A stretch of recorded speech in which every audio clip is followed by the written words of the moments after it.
Hello, everybody. Scott Golden here with the SummerSlam 2021 report. They actually did a decent show, but I mean WWE needed to in the sense that AEW has been stomping them out. Obviously, if you listened to my review of the Rampage show most recently, you'll understand why I believe that way. But I mean, they were stomped out completely, and have been by much of AEW television for as many issues that's there. Basically, I mean, the pre-show on SummerSlam was completely useless, but the SummerSlam show, for the most part, although Big E did defeat Baron Corbin, insult to Big E. Why give him the Money in the Bank briefcase if you're not going to do anything? Big E is in control. He misses a splash on the apron. Comeback's cut short. Corbin hits a deep six for near fall. Corbin tries to leave with the briefcase, but Big E tackles him at the barricade. Corbin manages to get away, nailing a back elbow. Corbin tries to escape, but Big E hits a spear through the ropes to the outside, follows by the big ending. For the pinfall, crowd is kind of quiet, but pops for the win of the match. SummerSlam main show, Riddle and Orton defeat Adrian almost to win the tag team championships in 7:06. Shorter match than I imagined. Heels work over Riddle and send him into the buckles. Almost hits a knee strike and fights. Styles gets to the tag. Orton comes in. Orton gives Styles a draping DDT and sets up for the RKO. Almost pulls Styles from the ring, and Riddle goes after Almost, but Almost catches him and slams him into the apron. Riddle manages to push Almost into the post, but Styles takes out Riddle with a reverse DDT on the outside of the ring, and that was a pretty decent looking move. Styles and Orton exchange. Orton hits an RKO for the tag team championship win. Then we move to, I don't know. I mean, it was fine, but where do you go from here, really? Um, anyway, Alexa Bliss defeats Eva Marie with Dewdrop 349. People are chanting for Bray Wyatt. Crowd boo when Marie goes after the doll, and they booed when she slaps it. Marie gets a near fall after Bliss misses the Twisted Bliss finish. Follows up with a DDT for the pinfall win. Dewdrop is amused that her captor has lost. This is kind of a flat match. Mario Lopez interviews Riddle and Orton in the back. Orton said that it'd be smooth sailing from then on forward. Orton leaves, and Riddle claims that he's Orton's new best friend. Riddle has a surprise for him on Raw. Anyway, Damian Priest defeats Sheamus 13:56 for the U.S. Championship. I mean, good that they're trying something new, but I don't, I don't know. In the sense that is Damian Priest really worthy of the U.S. Championship? Do people care about him, or have they cooled him off to the point where no one really cares anymore? I don't know. Anyway,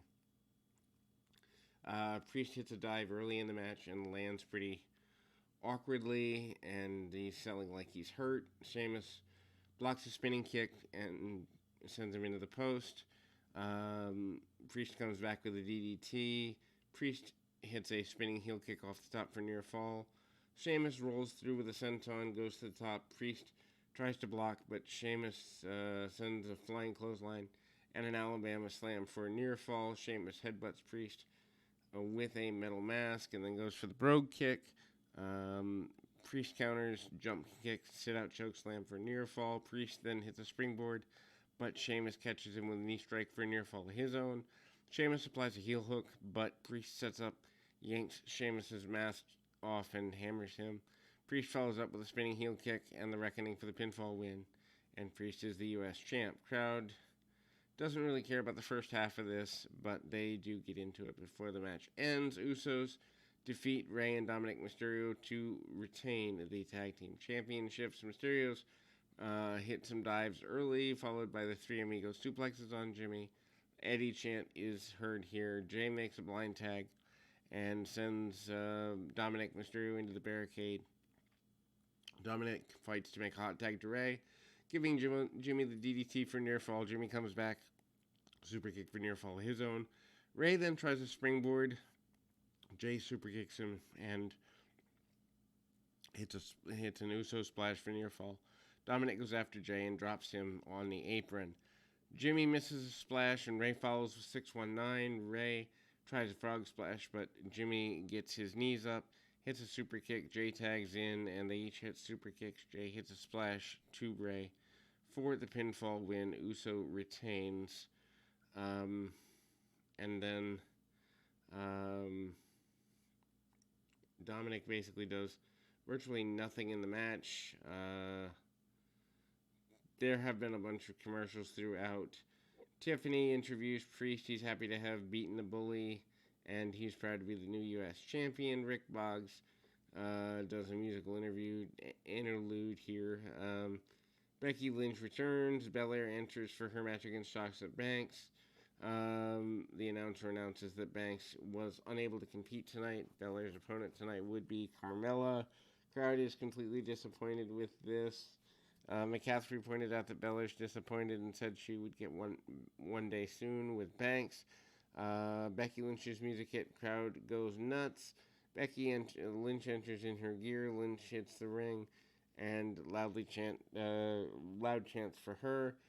Lynch attacks Carmella and chucks her out of the ring.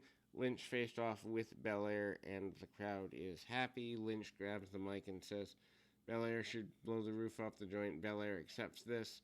The match goes 25 seconds, and Becky Lynch wins the championship, offers a handshake early, and hits the manhandle slam for a quick pinfall.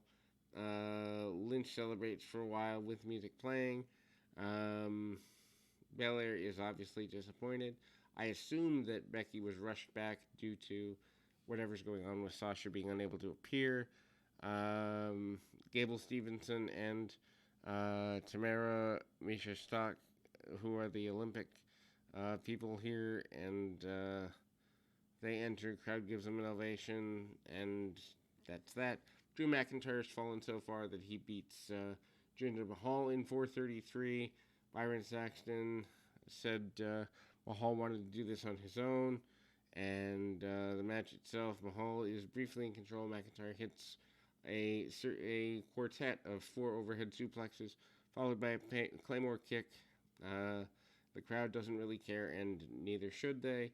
To go from being a champion on one of the major brands less than a year ago to this as an insult on the second biggest show of the year. Triple threat, Charlotte Flair defeats Nikki Ash and Rhea Ripley for the Raw Women's Championship at 13:04. Anyway, fast-paced match, going pretty hard from the beginning. All women trading bunches of move. Big spot early, and Charlotte has Nikki up for a fallaway slam. Ripley grabs Charlotte and brought them both down with a German suplex. Ripley and Charlotte fight on the outside. Nikki hits a crossbody to the outside. Ripley and Nikki had Charlotte up for the delayed vertical suplex. Charlotte counters and brings them down with a double DDT, and this does not connect. Nikki and Ripley are on the outside. Charlotte knocks him down and with a twisting dive. Nikki seems to get the worst of the dive, and then Ripley puts Nikki in a standing cloverleaf. Charlotte tries the big boot, doesn't get what she wants out of it. Charlotte counters and applies a figure 8, but Nikki flows off the top to break it up. Nikki then gave Charlotte a swinging neckbreaker, but Ripley breaks up the cover. Nikki reversed a riptide into a DDT, but Ripley fell on the outside. Nikki tried a flying crossbody, but Charlotte simply sidestepped and applied the figure 8 for the submission win, and Charlotte is the new champ. Edge defeated Seth Rollins.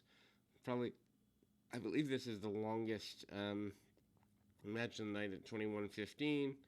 Rollins comes out first, Bruce music hits, Edge runs from the stage, and lights go out, and then they do the smoke with the altar bridge music for Edge. Edge is in control early. Rollins sends him to the post, smashes him into the steel steps. Rollins continues to target the neck, and then hits a swing blade, sets up for the stomp. Edge rolls to the corner. Rollins is in control of the flying knee, and then Edge comes back with a flapjack. Rollins then knocks him down off the turnbuckles, hits a frog splash for a near fall. Rollins agrees to set up for the stomp, but Edge then rolls to the corner, and they battle for the position until Edge nails a swinging neckbreaker off the top rope. Crowd gives them a round of applause. Politely but unwillingly, Edge hits a clothesline with a big boot and an execution DDT for a near fall, followed with the Edge-O-Matic for another near fall. Rollins comes back with a superplex, Falcon Arrow for a near fall. Edge avoids a curve stomp and hits a pedigree into the Glam Slam for a near fall. Edge then goes after Rollins, and Rollins drops him with a neckbreaker on the ropes. Rollins then goes for the stomp on the apron. Edge avoids it and sends him to the outside. Drives him into the side of the ring, covers for a near fall, and Edge goes for the spear. Rollins catches him with a pedigree, and Rollins tries a corkscrew splash. Edge dodges and hits a spear for the near fall. Crowd chants, "This is awesome," which it kind of was. Edge returns, unprettier kill switch, but Rollins slips out, hits him in the neck, hits a thrust kick, goes for the stomp. Edge grabs his foot and applies the execution. Rollins comes out, and Edge catches him with a crossface. Rollins tries to fight out, doesn't get what he wants, and he applies the crossface again. Rollins taps out. Edge wins. Best match of the night so far. Bobby Lashley defeating Goldberg, and of course Lashley as MVP. 7:32. This was not good, especially if you are expecting the Goldberg of old. Goldberg sets up a spear pretty early in the match. Lashley goes for a shoulder tackle, but Goldberg doesn't go anywhere. And then there's a couple body slams. Goldberg poses. Crowd isn't impressed. Lashley fights back. Sets up jackhammer. Goldberg blocks, but Lashley hits a flatliner. Lashley goes to the top. Goldberg then throws him down. Goldberg then sets up a spear, and MVP pulls Lashley out of the ring. Crowd chants for MVP, and Goldberg spears Lashley on the outside. Lashley rolls to the outside. Lashley hits a chop block and rolls the outside while selling. Lashley drives him leg first into the post and pushes him into the ring, setting up the spear. Goldberg goes down while selling, and Goldberg tried getting up, but he couldn't. Ref calls for the bell, and it's a ref stoppage. Crowd really didn't want Goldberg to win the title, and I gotta grab my phone, so we'll be back in 2 shakes of a lamb's tail. And again, at some level, I think you have devalued Goldberg almost to a non-repairable point. That being said, he is 54, 55 years old, whatever it is, so that is to be expected at some point too. Anyway, crowd didn't really want Goldberg to win, obviously. So, then we go to the main event, Roman Reigns with Paul Heyman defeating John Cena to retain the Universal Championship in just under 23 minutes. Reigns takes control, working over Cena very slowly for a while. Cena and Reigns poses with the belt. Reigns takes things, simply, and Reigns counters an AA into a DDT for near fall. Reigns stares at the camera and apologizes to Hollywood for beating up their guy, which I think was classic. Cena then tries mounting a comeback. Reigns cuts him off with a right hand. Cena then rolls up for the third time, and Roman kicks out again. Cena breaks it down, driving Reigns into the corner. Cena followed with a clothesline and 2 shoulder tackles. Cena did the "you can't see me" deal, but Reigns catches him with a guillotine. Cena hits an AA for a near fall a few minutes later and applies the SDF. Reigns gets a rope break. Reigns follows up for the drive-by drop kick, and Reigns goes after him on the outside. Cena grabs him and hits the AA through the table. Cena ducks in a Superman punch and uses a schoolboy for another near fall. He seems to like these. Anyway, Cena ducks a Superman punch, and then Cena pulls Reigns to the top, hits an AA off the middle rope for a close near fall. Crowd is into it with "this is awesome" chant. Cena then did Reigns' pose and goes for the spear. Reigns kicks him. They trade right hands until Reigns hit a couple of Superman punches in a row. He says, I am WWE, sets up a spear. Reigns hits a spear for the pinfall win. Decent match. Post-match, Reigns posed, Lesnar's music hit, and the crowd goes nuts. Lesnar comes out in jeans and a black tank top, gets in Reigns' face until Reigns backed off and leaves the ring. Heyman left with Reigns, and Lesnar posed for the crowd, and the show ended. And apparently, after the show, we see that Cena got laid out. Anyway, I mean, there's a couple of decent matches here. They put on a really good wrestling show, but it really does show that WWE as a concept is not concerned with building for the future, that Cena and Edge and Lesnar are the build-arounds going into the future. It's actually quite sad comparatively. There are many people in AEW, a couple of people in Impact, and maybe even some in ROH. I don't watch enough to know, but that the companies are trying to build towards, and WWE continues for what seems like at least 10 years now to be not building new stars. Anyway, we'll be back with more right after this.